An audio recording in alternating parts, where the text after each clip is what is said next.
Chào anh.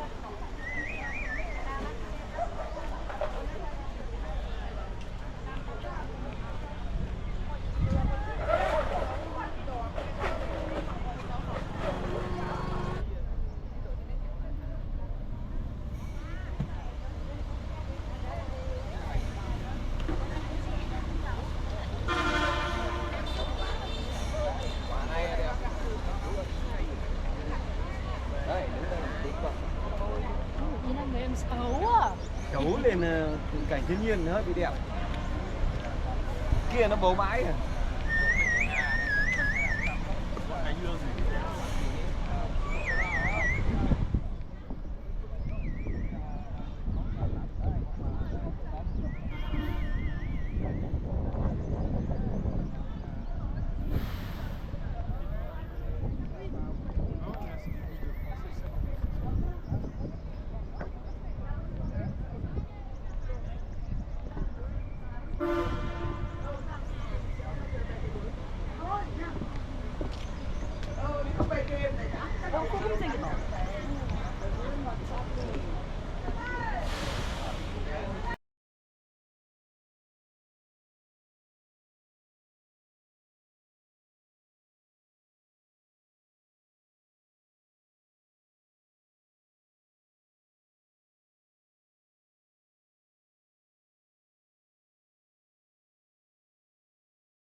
Vì đến cái cuồng cho lăng.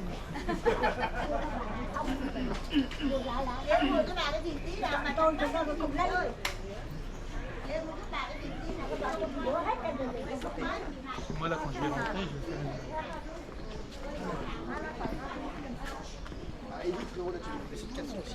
Vous avez pas vu ce qui vient de se passer?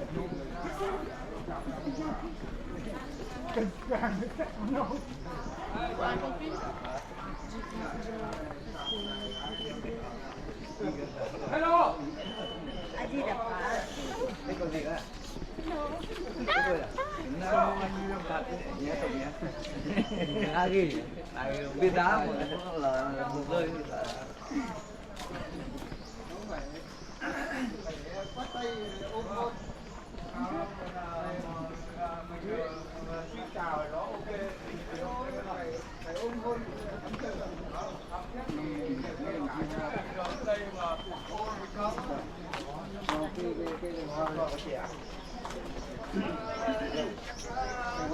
Đi mai con mới về quá.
Anh Tùng đi được. Em gửi lễ rồi.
xây nghiêng mà không bị đổ, bị nghiêng.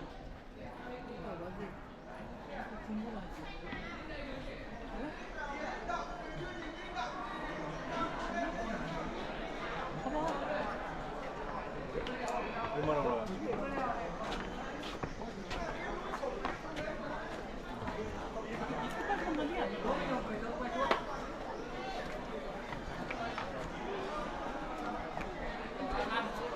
Mọi người lên.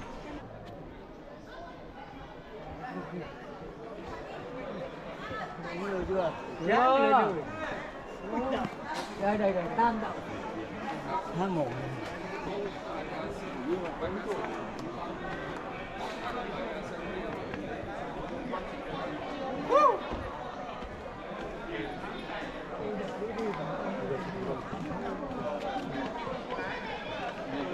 Đây.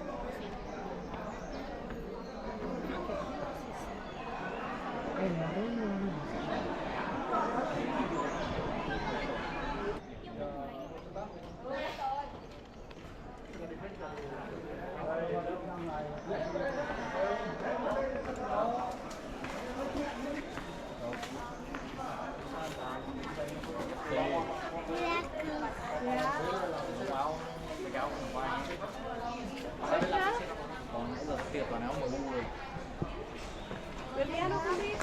Hoặc là áo của FIFA. Đó rồi, hơi vô vẽ vọng cho mình người vọng đánh lên biết chứng minh cho mình là chứng quả cho mình rồi. Hắn rất nơi thấy mình là như thế. Có cái Nên đây là thành tâm lắm rồi. Rõ ràng luôn.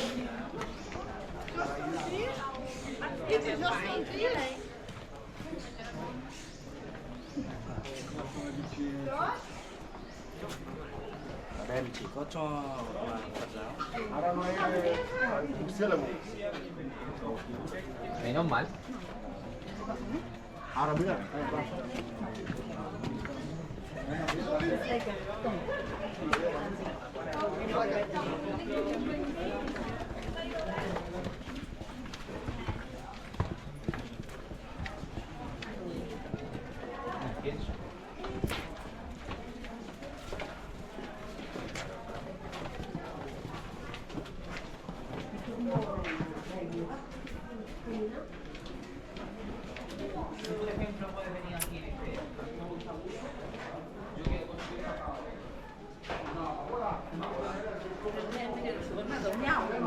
Một đường.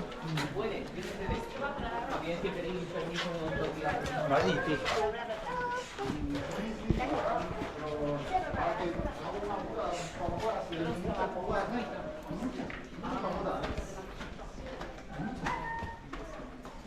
Pero como una forma de expandir el budismo.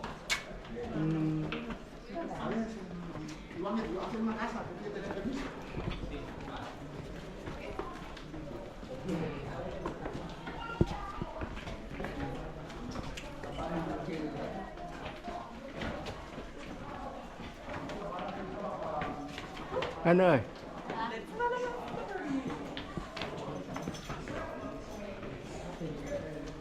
Việt Nam có đẹp không?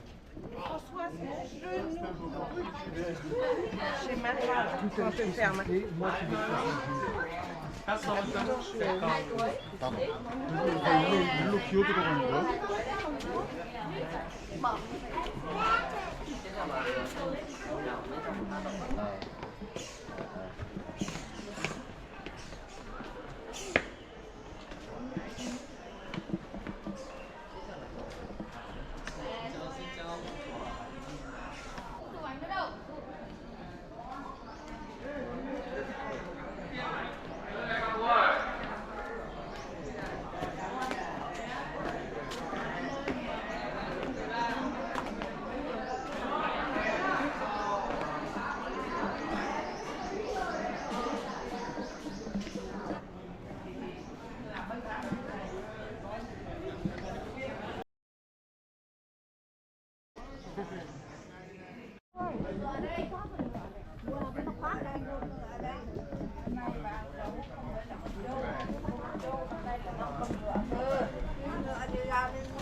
mấy ngày sang ngày thứ 8 cháu phải thế, cháu phải mang cái trả. Đấy, cháu mua đấy.